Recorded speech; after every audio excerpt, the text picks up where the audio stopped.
Hello MSP Faithful, this is Kaz reporting in, and tonight I'm going through my first attempt at making a deboxing video.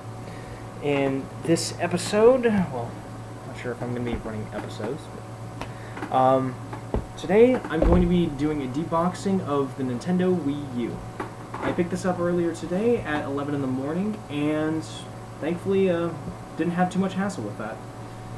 So starting off, let's try and crack this thing open here. Thankfully, I didn't have to worry about any tape. So, going through and opening the general box. It's surprisingly much more straightforward than I thought it was going to be. Just that out.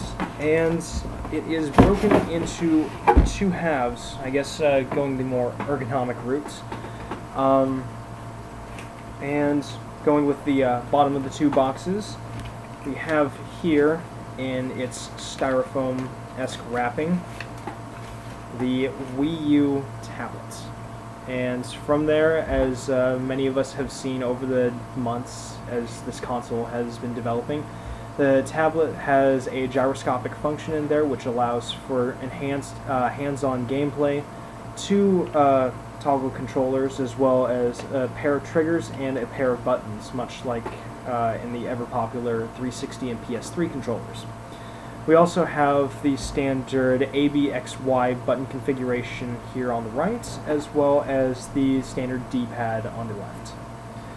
On there we also have the home button, as has been made useful through many Wii games on the Wiimote, as well as the Wii TV button located at the bottom right next to the power. Wii TV was a function that was introduced not too long ago, in which it would the Nintendo Wii U would be able to offer a video program service much like Netflix or Hulu. Although more specific details I actually have honestly not kept up on. Going through and inspecting the remainder of the contents of this half of the packaging, we have the console itself, as it is meticulously wrapped.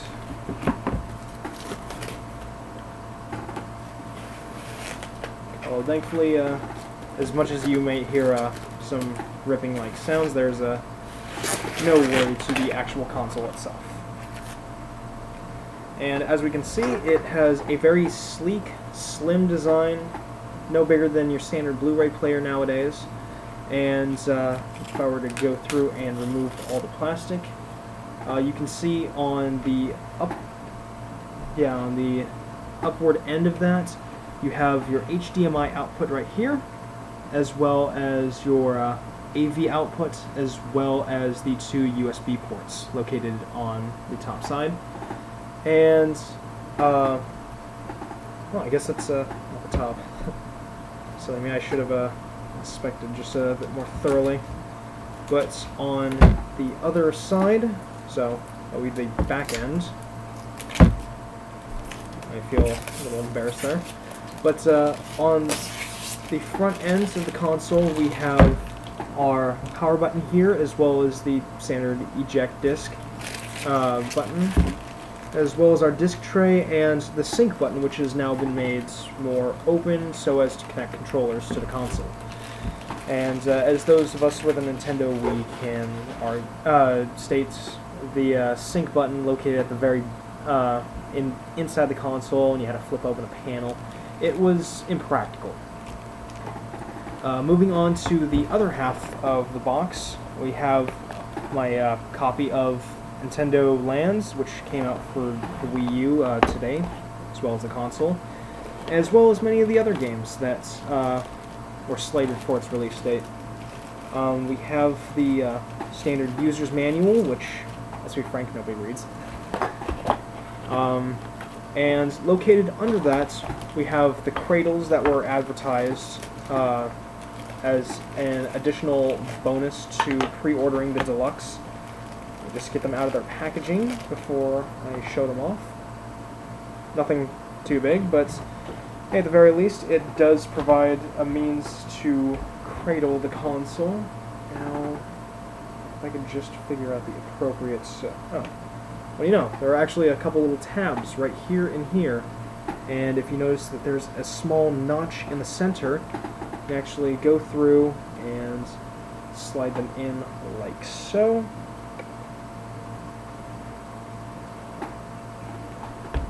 Leaving you with an upright console. The interface is still seen at the side, but to be frank, that honestly is a hindsight. Or not a hindsight, but it's a minor detail in hindsight, I think is what I was trying to get across. On top of that, there was also the tablet holder, in which it would cradle it like so, and at the bottom of it, as with the 3DS, it has a charge port here, so you can just go through, slide that right down in the center, and it will charge it for you.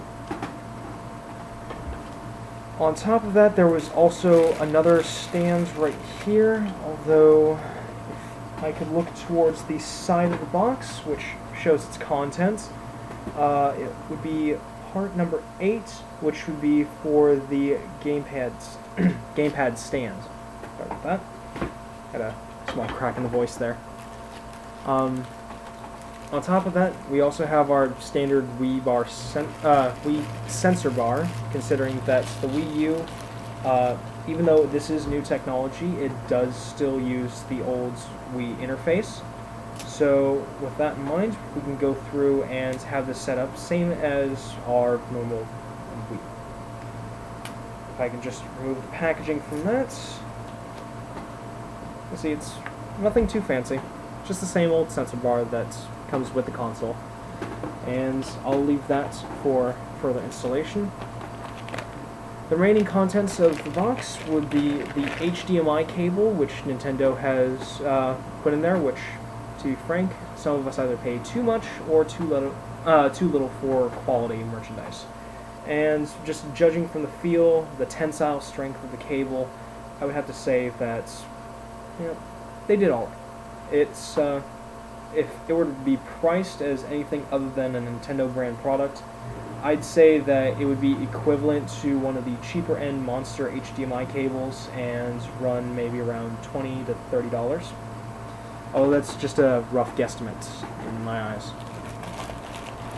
The remaining contents of the box would be the AC adapter, as located here, and as I'm trying to, in vain, get out of its packaging, because I wish to plug this in soon. But the AC adapter is nothing too special. It comes with the same sort of quasi-rectangular shape, for lack of a better word, that the Wii was originally included with, and with that, plugs right in. After I have this all set up, I'll see if I can try and get a sampling video set up of how the new Wii U software runs, although I'm not too sure how well that would work, just given the glare from my TV. Lastly, we have the gamepad charger right here, and it runs off of the same basic standard AC plug that you would go through and plug pretty much anything else in, and it functions pretty much the same as any charger, and it looks like it's using one of the older phone style charging plugs, so you can't exactly go through and use it like you would.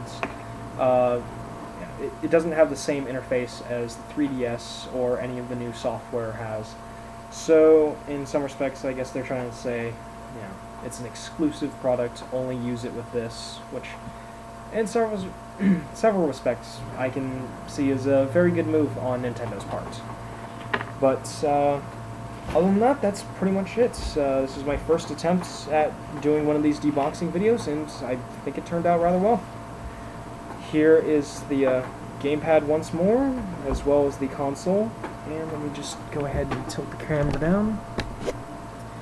And that's all there really is to it. I'm going to go ahead and pop this in a little later on and see how things go. And that's this has been a fun experience, and stay tuned, MSP.